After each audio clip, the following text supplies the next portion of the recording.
Mike Perlak here to entertain you with the help of Jack Nicholson, Cher, Susan Sarandon, and Michelle Pfeiffer.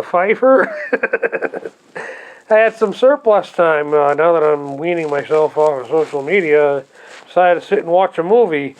The Witches of Eastwick. I believe this is the third time in my life watching this movie. I acquired this DVD, oh God, probably give or take 10 years ago.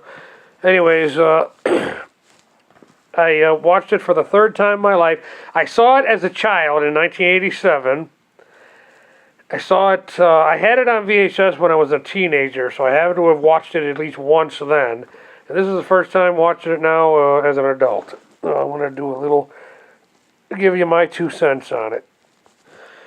Anyways, yeah, watching it this third time, it became clear to me why, even as a child, this movie held my attention. It's very fast-paced. I'm sure when I was a kid watching it, there were a few boring parts, but it still kept my attention for the most part, even in childhood. The movie is set in Massachusetts. This group of female friends, they are. One of them is a divorcee. One of them's husband died, and the other one's just a free spirit, I guess.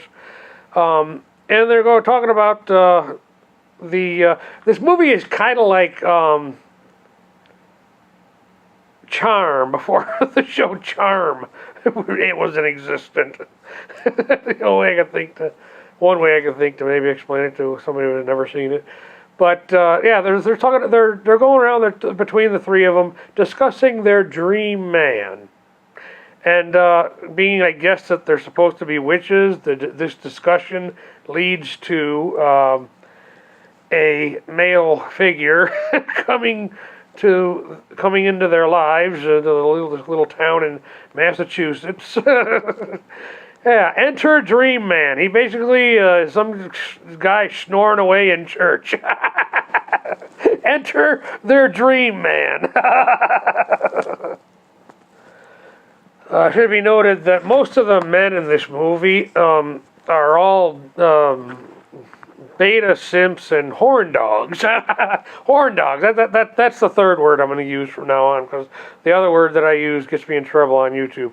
So yeah, most of the men in this story are basically beta simps and horn dogs.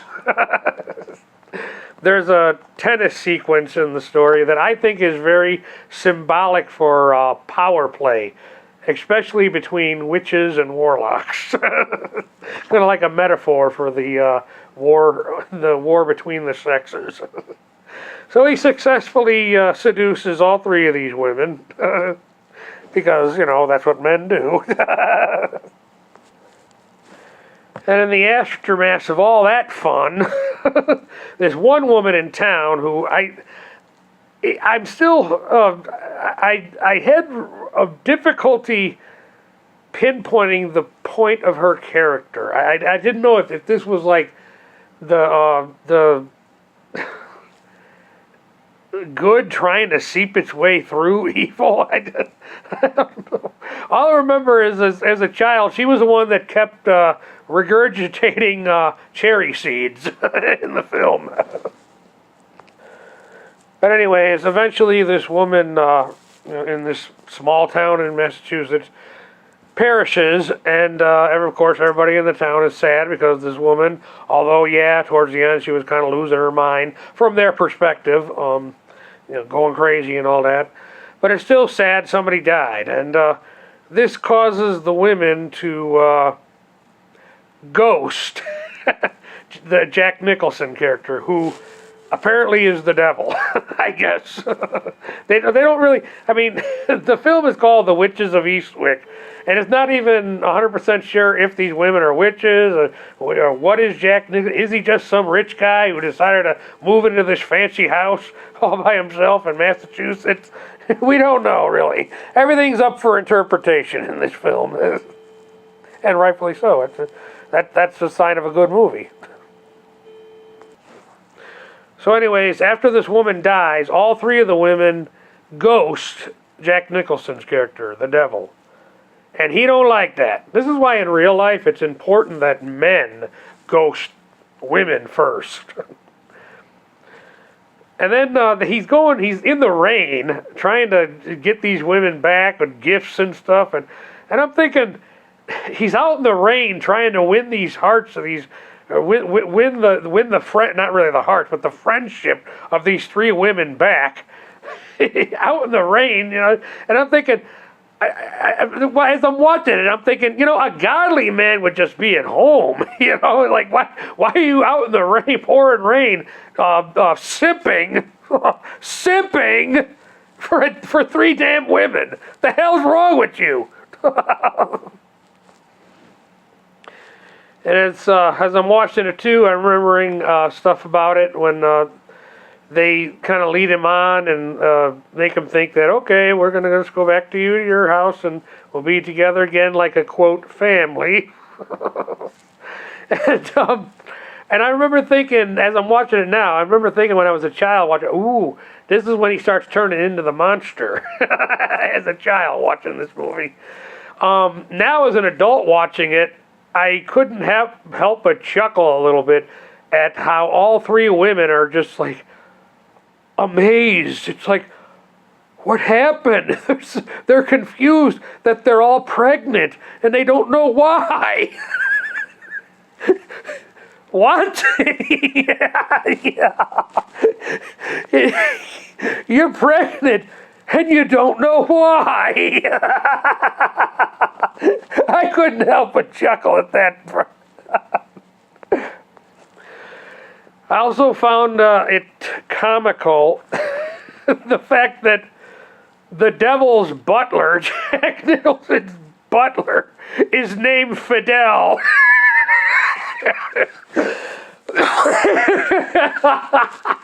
Nice touch, movie.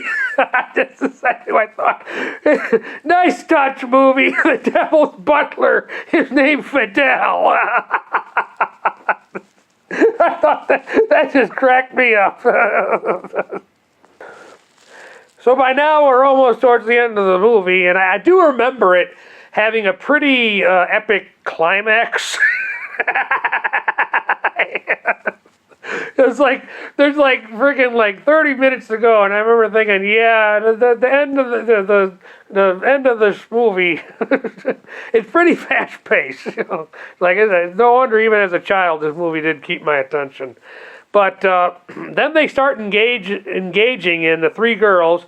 They laurel him out to go get bagels and ice cream because they're three women, and they have a craving. They need some bagels and ice cream. So the man's got to go out and get what the woman craves, right? So they lure them out, and now they put their plan into effect and engage in what I can only call witchcraft for dummies.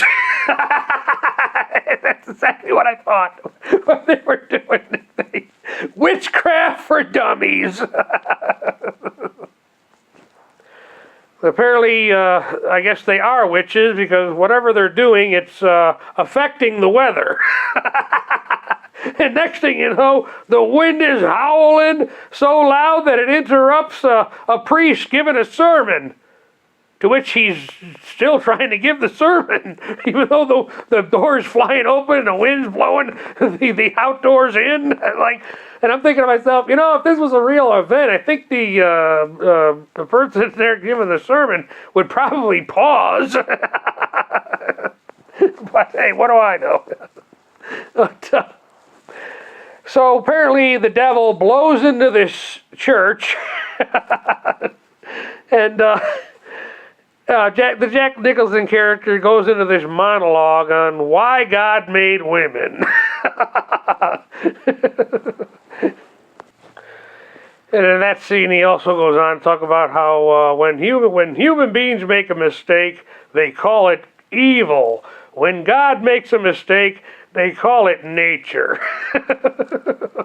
Which I thought was interesting for a split second, but then I remembered about how nobody, we all fall short, and nobody knows what the divine plan is. But anyways, as far as the film goes, by then I guess Jack Nicholson's character is wise to these three women and what they're trying to do. And then he doesn't say it, but he might as well have said it. Honeys, with an S, I'm coming home. So he hops in the car, leaving Fidel, who apparently is his chauffeur as well as his butler. He leaves Fidel, whom he told to go do some shopping or whatever. I just thought it was symbolic that the Fidel character at that point was just standing there clueless to all this. The Fidel character is just standing there lost and confused. So at this point, I'm thinking to myself, boy, that car ride must have been fun for Jack Nicholson. It sure looked fun.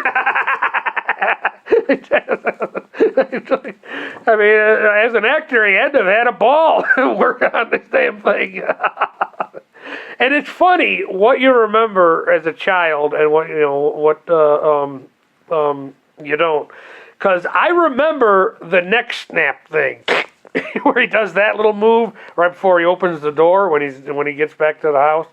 He does that little, basically, I guess, snapping his neck back in place or something.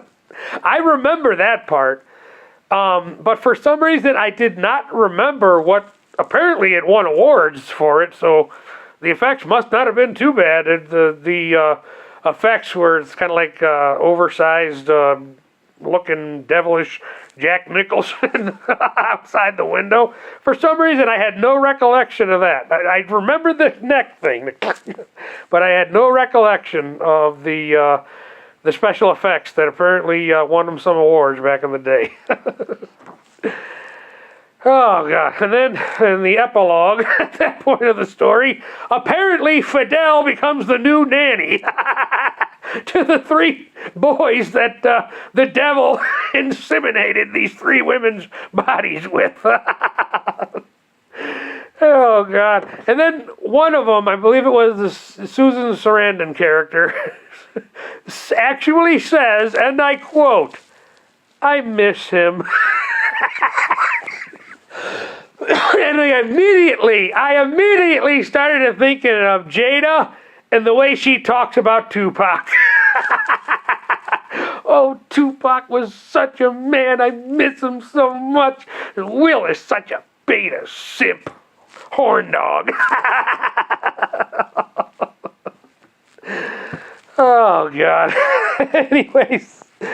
Witches of Eastwick. That's my film reflection. Yeah, these are not reviews. They're more reflections. 1987, Witches of Eastwick. Apparently, John Williams. This guy pretty much scored all the good stuff back in the day.